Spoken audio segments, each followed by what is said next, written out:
Hello friends, it's me again, ABC Read to Me with Miss Lacey. If this is your first time here friends, be sure to subscribe and click that bell.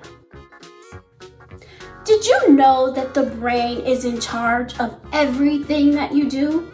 Every minute of every day? You know, it could be as simple as thinking of silly stuff to as complicated as what's keeping you alive. In the book, The Brain is Kind of a Big Deal by Nick Seluk, Nick Seluk explains the science behind the brain and everything it does for you. From keeping your heart beating, to remembering stuff, and from what simply makes you, you. I can't wait to read this book. My brain is literally going crazy. So grab a book, friends. Are you ready? Let's go!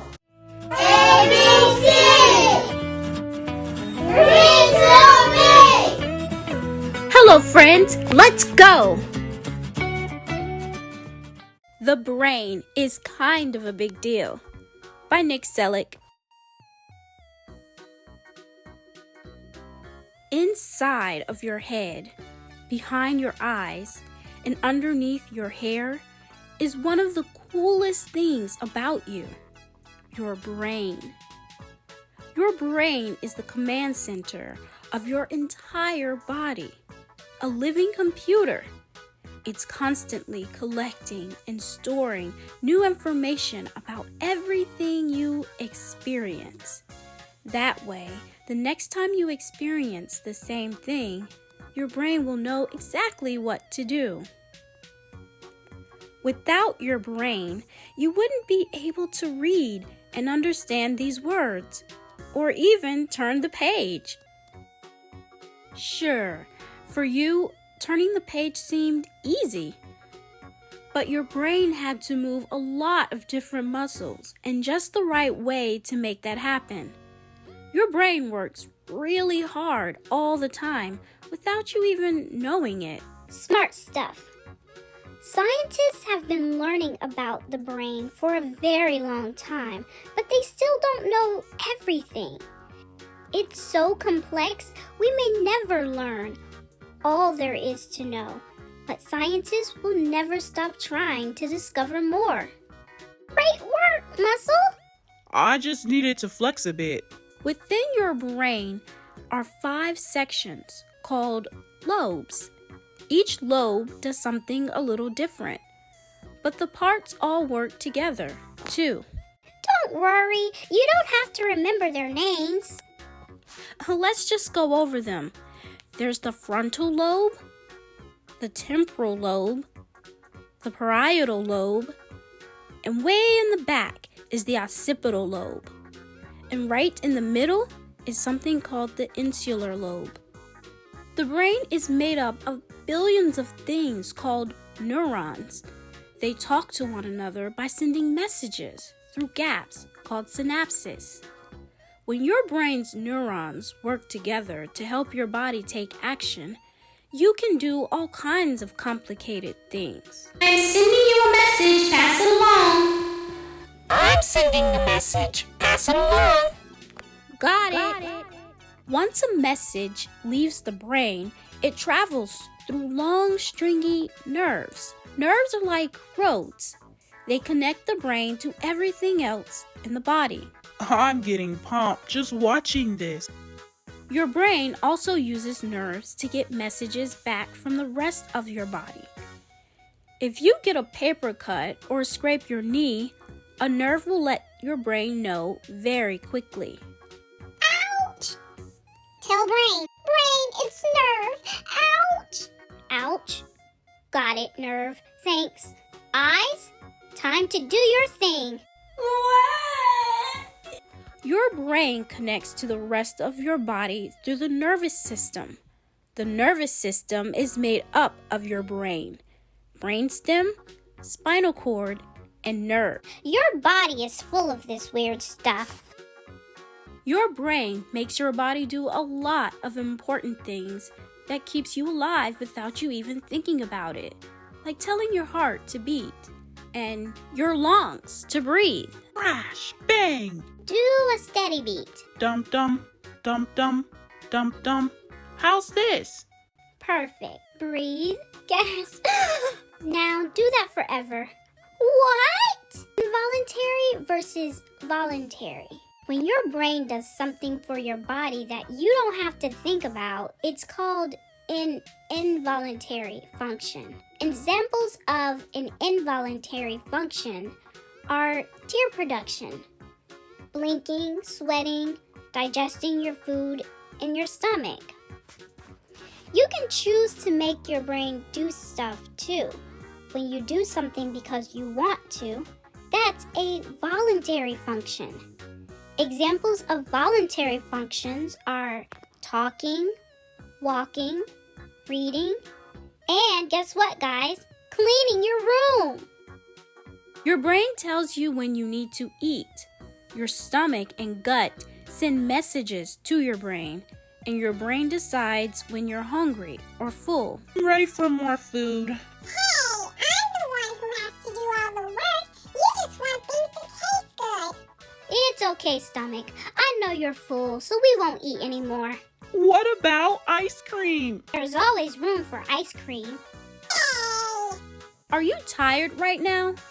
If you are, your brain is getting messages from your body that you need to sleep soon. When you sleep, your brain and body get a lot of much needed rest. While you dream, your brain gets ready for the next day. Sometimes it dreams about weird stuff. Now it's time to move on to even more fun stuff. The stuff that makes you, you. Read a book. Check. 8 hours of sleep? Check. Time to get up. Your brain helps you turn thoughts into words so you can say or write what you're thinking. When you talk and write in a way that other people understand, you're using language. People speak different languages all over the world. Depending on where you grow up, you might speak a different language with different words.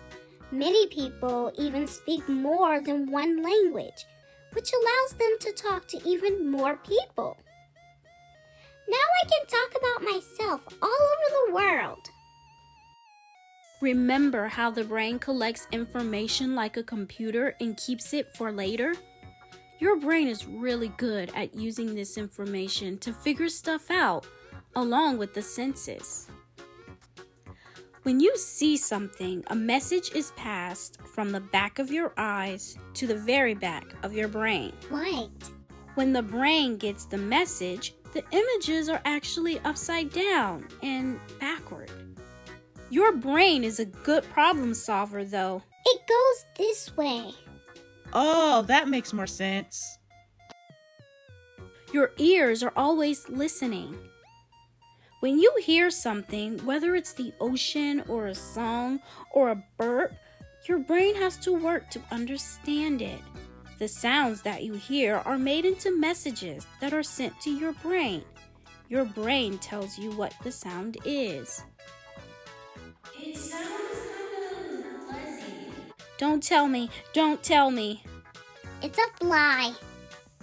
Anytime you feel with your sense of touch, like something soft or wet, messages are sent to your brain.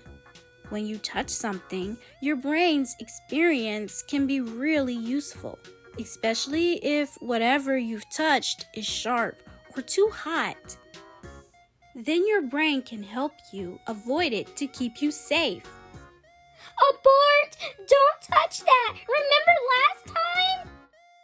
When a smell enters your nose, a message is sent to your brain. Your brain will then know if the smell is good or bad, or if you have smelled it before. Hey, smell this. Ugh, it smells horrible. Later. Hey, smell this. I'm not falling for that again. Your brain is especially good at remembering smells. When you taste something, your brain gets messages about the different flavors from your tongue. Then your brain decides if it likes the taste or not. So? I love it. Your sense of taste has a lot to do with your sense of smell. Your brain uses your nose even more than your tongue to decide if something tastes good. Something Italian. It smells delicioso. Pizza! Your brain is also in charge of telling your muscles and body exactly how to move. When you run, your brain gives your body very specific instructions. Move the left leg. Now the right. Don't fall. On it! When you are in danger, your brain is firing messages all throughout your nervous system to make movement happen. Watch out for the bear. Wait. Bear? Run! By now, you know that your brain is always collecting information like a computer. All that information is stored in your memory. Your brain searches through all that information so you can find a memory when you need it. A new memory is kept by your brain for about 30 seconds before it is forgotten. This is called short-term memory. I see pizza. It smells good. It tastes good. I will never forget this pizza. What's your phone number? I forgot. I just told you 30 seconds ago. If you repeat something enough times, or if it's really important, that short-term memory could turn into long-term memory. Tell me again. One more time, actually. Again? This time, I'll remember. I forgot. Tell me one more time. Wait, I remember it. Finally! Long-term memories last. You guessed it, a long time. Don't worry, your brain will never stop making new memories, so keep learning. Something the brain is really good at is thinking. Thinking and thinking and thinking. Your brain is thinking about things pretty much all the time. To think or not to think? I think I'll think. You can imagine things and solve problems just by thinking about them. Every invention that people ever created, from rockets and medicine to toilets and pizza, came from thinking about ways to make things better. Did you know your feelings, like love, come from your brain too? Oh, I love love. You have nothing to do with it. You feel happy, sad, angry, or scared without ever having to learn how. You can control how you react when you feel something, but your feelings happen no matter what. Brain is sad. Are you crying? Yes. Nice work. Your brain is pretty important. It helps you make sense of the world around you. It tells your heart to pump blood to the rest of your body and your lungs to breathe so you can stay alive. It moves your body and helps you talk, see, and hear. Your brain is in charge of all of the thoughts, feelings, and memories that make you, you. Looks like Brain is having a party. You have great taste. Hooray for brain! Put me down, please. That's kind of a big deal.